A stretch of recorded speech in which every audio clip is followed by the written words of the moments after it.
Hello, it is October 1st, which means happy spooky season!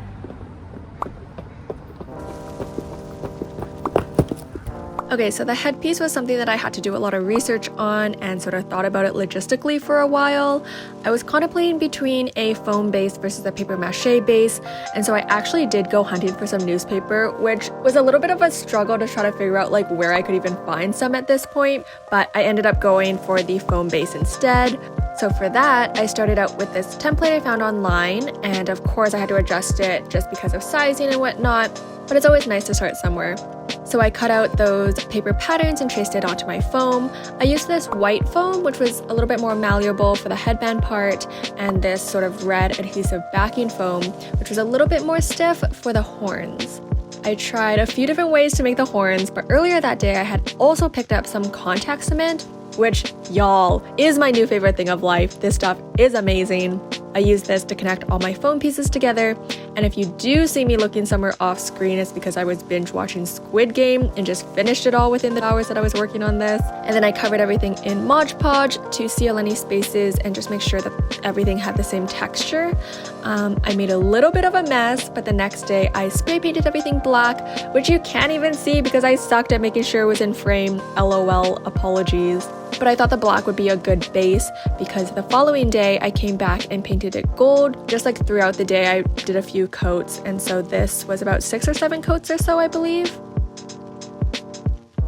For the top, I started off by going to Value Village to see if I could find something that could act like a good base, and I miraculously found a nice black sleeveless top.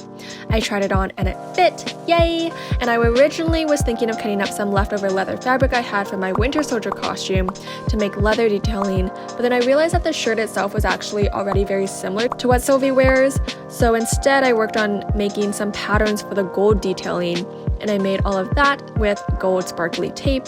I also had to hot glue some sections down just to secure it further.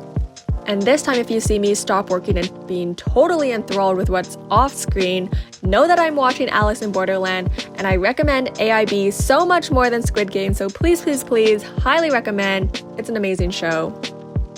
For the cape, the first iteration of this was an absolute fail. It started off with me realizing that the red cape from last year's Edward Elric costume was exactly what I was looking for this time, just like a long coat with a hood. And so I had this awesome idea to dye it black. So I went to Michael's, bought my dye, mixed it all in, only for it to not work.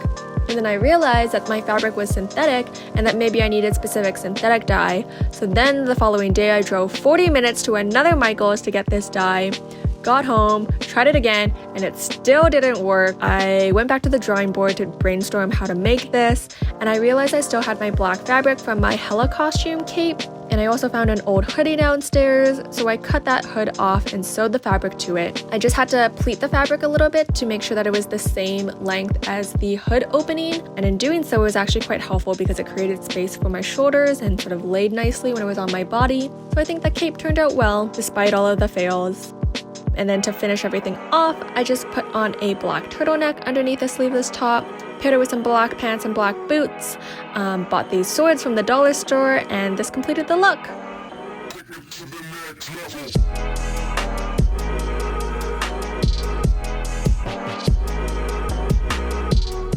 Maria will see you in the next video.